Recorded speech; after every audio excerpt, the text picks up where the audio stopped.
Teresa's lawyer was blunt. They're going to use this against you. Against Therese. The assault claim probably won't stick, but combined with everything else, the relationship, the living situation, now this incident, Marcus could make a credible case for revisiting custody. But I was protecting Gregory. I believe you. But it's going to come down to he said she said, and the optics are bad. Therese was pacing her office, her face pale. What do we do? We could settle. Offer Marcus more visitation in exchange for dropping this. He doesn't want more visitation. He barely tolerates the visitation he has now. Therese's voice was bitter. This is all Vivian. She's using him to get to me. Then we fight. But I have to be honest with you, it's going to get ugly. They're going to drag Alora's name through the mud. They're going to paint your relationship as inappropriate, your household as unstable. And there's a real chance you could lose. The room was silent for a long moment. In the middle of all this chaos, my phone rang. It was the assisted living facility where my mother had been staying. Miss Torres? You need to come right away. Your mother has been rushed to the hospital. My world tilted. I raced to the hospital, my heart in my throat. When I got there, the doctors told me she had maybe weeks left. Maybe days. The cancer had progressed faster than expected, spreading to her liver and lungs. I called Therese, crying. I need to stay with her. I'm so sorry. Don't apologize. Of course you need to be there. I'll manage with Gregory. I don't know how long. As long as you need. Your mother needs you. That's what matters. I spent the next 3 days at the hospital, barely sleeping, watching my mother drift in and out of consciousness. When she was lucid, we talked. Really talked for the first time in years. I'm sorry, she said on the 3rd day, her voice barely a whisper. For making you feel guilty. For not accepting who you are. Mom. Let me finish. I was scared. Scared of losing you. Scared of being alone.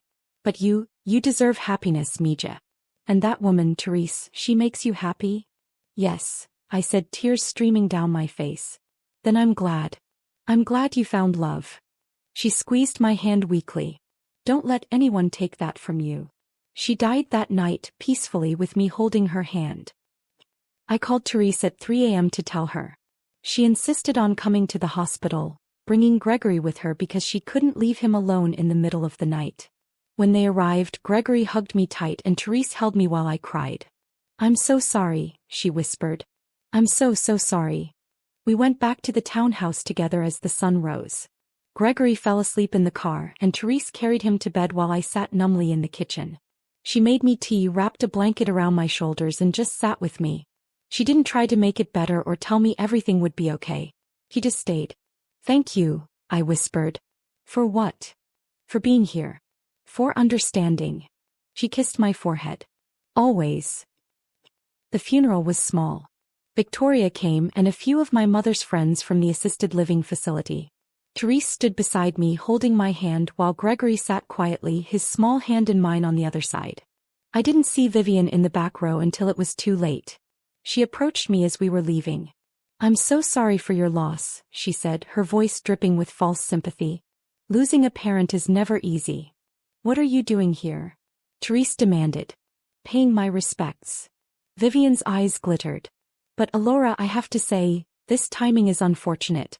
I imagine you'll need time to grieve, to settle your mother's affairs. Time away from your responsibilities. I felt Therese tense beside me. What are you suggesting? I asked coldly. Just that maybe now would be a good time for you to take a step back. For Gregory's sake. Children don't need to be around death and grieving. They need stability. Get out, Therese said, her voice shaking with rage. Get out before I call security. Vivian smiled. I'm leaving. But Alora, think about what I said. Sometimes the kindest thing we can do is let go. After she left, I felt something inside me crack. She's right, I said quietly. What? Maybe I should step back. Just for a while.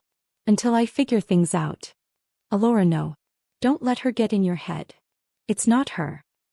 Therese, my mother just died. I'm a mess.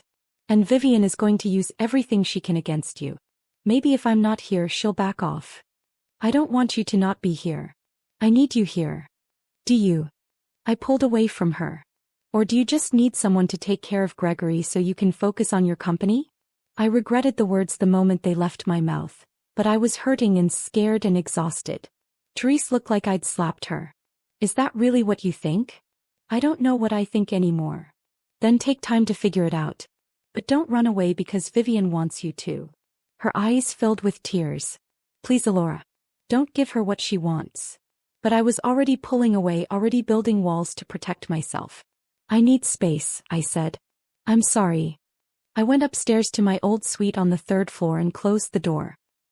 I stayed in that room for 2 days, only coming out when I knew Therese was at work. Gregory knocked on my door constantly, asking if I was okay, if I wanted to play, if I would read him a story. Each time I told him I needed rest. Each time I heard the hurt in his voice. On the 3rd day, Victoria showed up. Therese called me, she said without preamble. She's worried about you. Gregory is worried about you. Hell, I'm worried about you. I'm fine.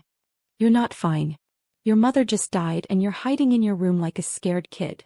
I just need time. Time is fine. Pushing away the people who love you is not. She sat on my bed. Talk to me. What's really going on? And I told her everything.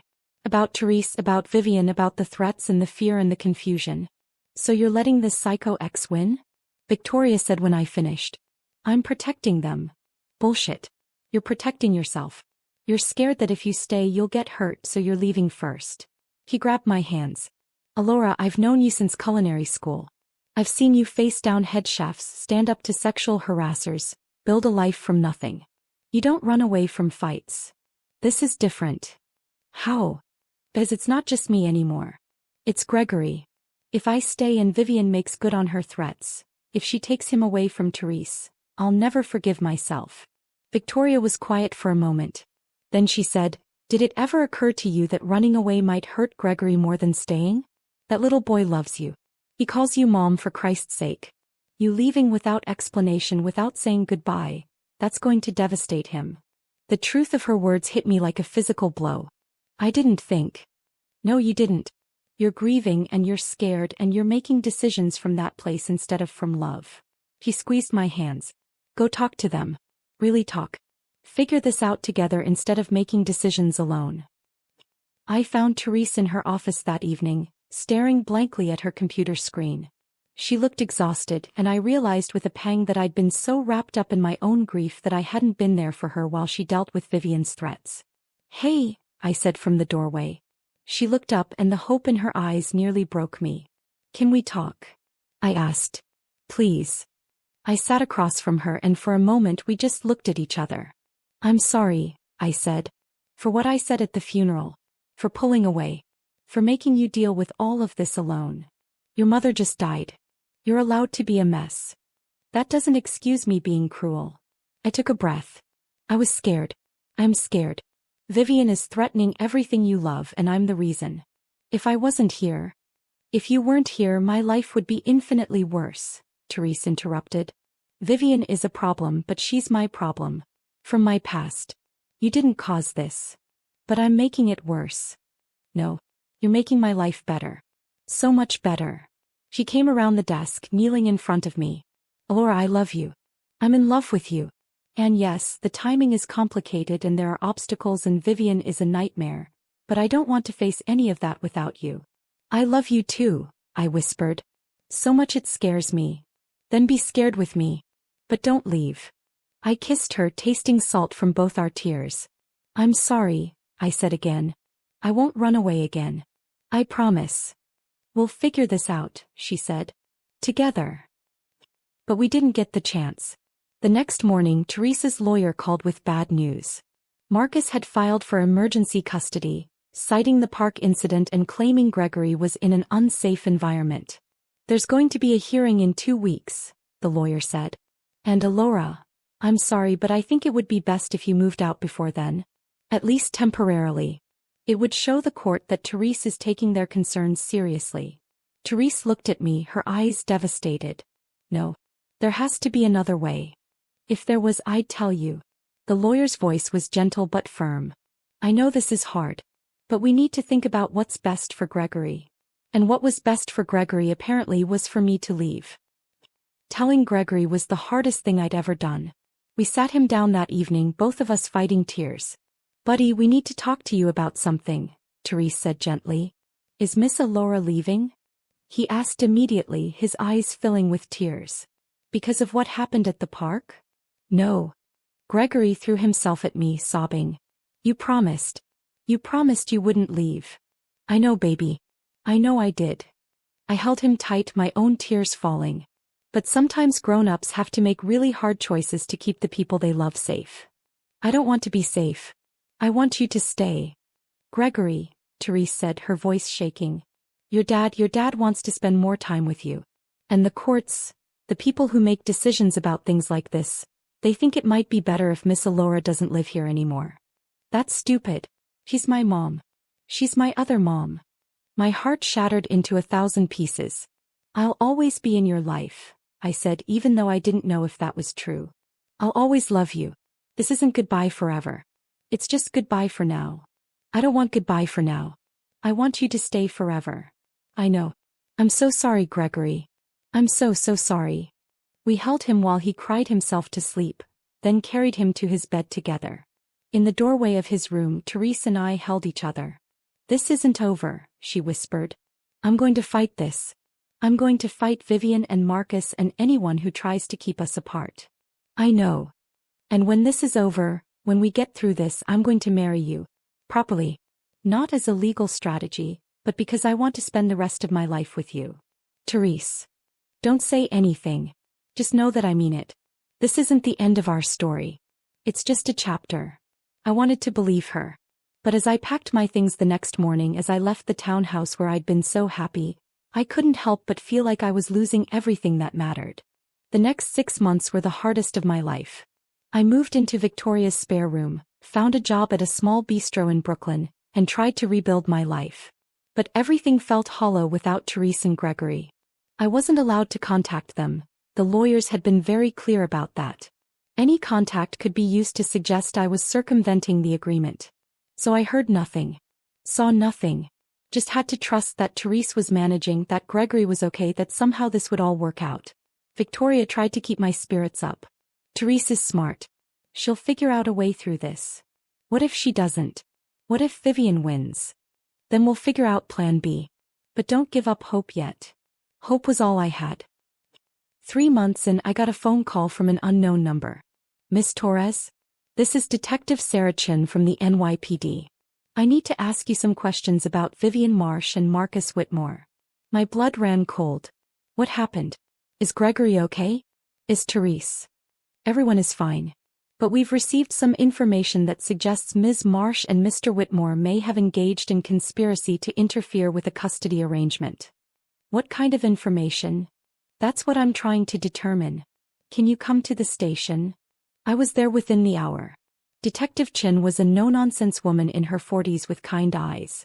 She explained that an anonymous tip had led them to investigate Vivian's background, and they'd found a pattern. This isn't the first time Ms. Marsh has done something like this, the detective said. We found 3 other women she's harassed after romantic relationships ended. In one case, she manufactured evidence to try to get the woman fired from her job. In another, she filed false police reports. Can you use this? To help Therese. We're building a case. But I need your cooperation. I need you to tell me everything that happened, the park incident, the threats, all of it. So I did. I told her everything, holding nothing back. One more thing, Detective Chin said when I finished. We have reason to believe Ms. Marsh may have bribed someone at Gregory's school to call in the fake pickup attempt. We're reviewing security footage now. If we can prove she orchestrated that, combined with the pattern of harassment, we might be able to get a restraining order. How long will that take? Weeks. Maybe months. But Miss Torres, it's coming together. Don't lose hope. 2 weeks later, Therese called me. It was the first time I'd heard her voice in 3 months, and I started crying the moment she said my name. The detective contacted you? She asked. Yes. Therese, is it true?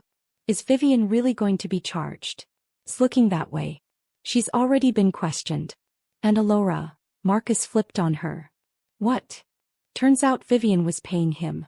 Promising him money to go after custody to make the assault claims. When the police confronted him with evidence, he confessed everything. Her voice broke. It's over. The custody challenge is over. Vivian can't hurt us anymore. I couldn't speak. Couldn't breathe. Alora? Are you there? I'm here. I can't believe it's really over. It is. And Alora, come home. Please. Come home. I walked up the steps of the townhouse with shaking hands. The door opened before I could knock. Gregory stood there taller than I remembered, his eyes wide. Miss Alora, he whispered. Hey buddy. He launched himself at me and I caught him, holding him tight while he cried. You came back. You came back. I promised I would. I'm sorry it took so long. I thought you didn't want us anymore. Oh Gregory. I wanted you every single day. Every single minute. I pulled back to look at him. I never stopped loving you. Never. I love you too, Mom. Behind him, Therese appeared. She looked thinner, more tired, but when she saw me, her face lit up with joy. Hi, she said. Hi. We stood there for a moment just drinking each other in. Then I set Gregory down and walked to her, and we kissed like we'd been drowning and finally found air. I love you, she whispered against my lips. I love you too. So much. Don't ever leave again. Never. I promise. Took time to heal. Gregory had nightmares for weeks, afraid I would disappear again. We started family therapy to help him process everything that had happened. Vivian was charged with harassment and conspiracy.